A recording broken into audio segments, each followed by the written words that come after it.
সবাই মূলত আমাদের আজকের আলোচনার বিষয় ছিল দুটি, রাজনৈতিক দল এবং প্রার্থীর আচরণ বিধিমালার যে খসড়া সেটার উপরে আলোচনা, এবং দ্বিতীয়ত হচ্ছে ভোট কেন্দ্র স্থাপন। ভোট কেন্দ্র স্থাপন বলতে সংসদ নির্বাচনে ভোট কেন্দ্র স্থাপন এবং ব্যবস্থাপনা নীতিমালা এবং স্থানীয় সরকার প্রতিষ্ঠানসমূহের নির্বাচনে ভোট কেন্দ্র স্থাপন এবং ব্যবস্থাপনা নীতিমালা দুটোর খসড়া নিয়ে আলোচনা। তো দুটোই বিশদভাবে আলোচনা হয়েছে এবং আলোচনার পরে এগুলোতে কিছু অ্যামেন্ডমেন্ট সাজেস্ট করা হয়েছে, করে এগুলোর ড্রাফট নীতিগতভাবে অনুমোদন করা হয়েছে এবং সংশ্লিষ্ট কমিটি এই ড্রাফটগুলোর উপর কাজ করে পুনরায় এটা নির্বাচন কমিশনের কাছে সাবমিট করবে।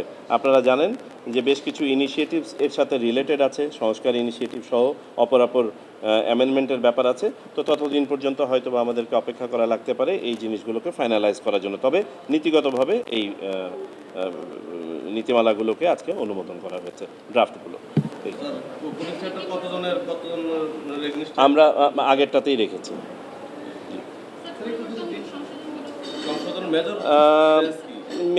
মেজর যদি আমি বলি আপনাদেরকে, যেমন জাতীয় সংসদ নির্বাচনে ভোট কেন্দ্র স্থাপন এবং ব্যবস্থাপনা নীতিমালার যে কমিটিটা ছিল সেই কমিটিটা আমরা বিলুপ্ত করে এটা কমিশনের অধীনে নিয়ে এসেছি।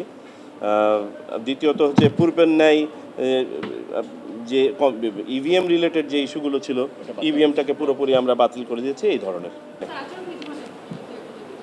আমি তো বললাম তো এটা এখনও তো ড্রাফট আকারে, কারণ এটার সাথে তো আপনার কিছু সংস্কার কার্যক্রমের ইমপ্লিকেশনস আছে। তো এটা যদি হয়ে আসে তারপরে আমাদেরকে এটাকে রিলেট করতে হবে।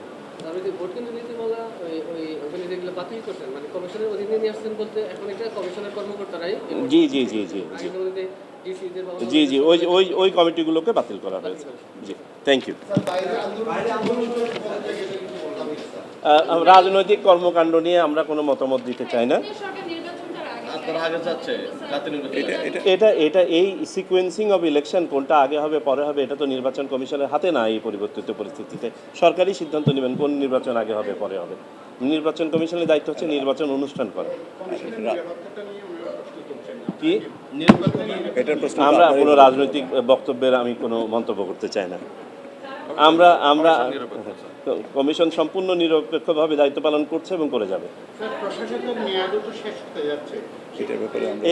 এইগুলো এখন আর আচ্ছা, একটা জিনিস আপনাদেরকে বলি, দুটো বিষয় তো এখানে এসছে, আপনাদেরকে আগেও বলেছি আবারও বলি।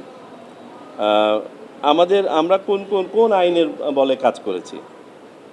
গণপ্রতিনিধিত্ব আদেশ 1972, এটার অনুচ্ছেদ 50, স্থানীয় সরকার সিটি কর্পোরেশন আইন 2009-এর ধারা 54। আপনাদেরকে স্পেসিফিক করে বলছি, আপনারা দেখে নিতে পারেন। স্থানীয় সরকার পৌরসভা নির্বাচন বিধিমালা 2010-এর বিধি 54, উপজেলা পরিষদ নির্বাচন বিধিমালা 2013-র বিধি 56, স্থানীয় সরকার ইউনিয়ন পরিষদ নির্বাচন বিধিমালা 2010-এর বিধি 54। এই সবগুলোতে বলা আছে নির্বাচন দরখাস্তে কাদেরকে পক্ষভুক্ত করা যাবে। সেখানে নির্বাচন কমিশনকে পক্ষভুক্ত করার কোনো আইন নাই। কিন্তু আমাদের দেশে যেটা হয়ে থাকে, যদি কেউ দরখাস্ত করেন সাধারণত নির্বাচন কমিশনকেও একটি পক্ষ বানান। কিন্তু আইনে যেহেতু নাই, সেহেতু আমরা অতীতের যাবতীয় এই স্বাধীনতার পর থেকে আজ পর্যন্ত আমরা ফাইল ঘেঁটে দেখার চেষ্টা করেছি যে কখনো নির্বাচন কমিশন স্বপ্রণোদিত হয়ে পক্ষভুক্ত হয়েছে কিনা বা আপিল করেছে কিনা, আমরা এমন কোনো নজির পাই নাই।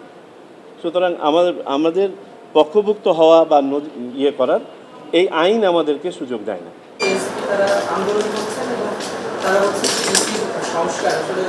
আমি বলেছি যে আমি রাজনৈতিক কোনো বক্তব্যের উপরে আমাদের কোনো মতামত নাই। জি, আমি বললাম যে আমাদের মূলত আমাদের এজেন্ডা ছিল দুটো, একটা হচ্ছে রাজনৈতিক দল এবং প্রার্থীর আচরণ বিধিমালার খসড়া, এটা নিয়ে আলোচনা, এবং সংসদ নির্বাচনে ভোট কেন্দ্র স্থাপন ও ব্যবস্থাপনা নীতিমালা এবং স্থানীয় সরকার প্রতিষ্ঠানসমূহের নির্বাচনে ভোট কেন্দ্র স্থাপন এবং ব্যবস্থাপনা নীতিমালার খসড়া নিয়ে আলোচনা। এই সকল খসড়াগুলো কিছু সংশোধনী সহ আজকে অনুমোদন করা হয়েছে।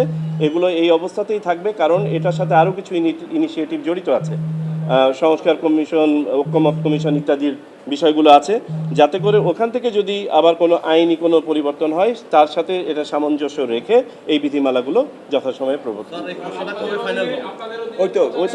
এটা তো কন্টিনজেন্ট, আমাদেরকে তো একটা সম্যক সময় পর্যন্ত অপেক্ষা করতেই হবে।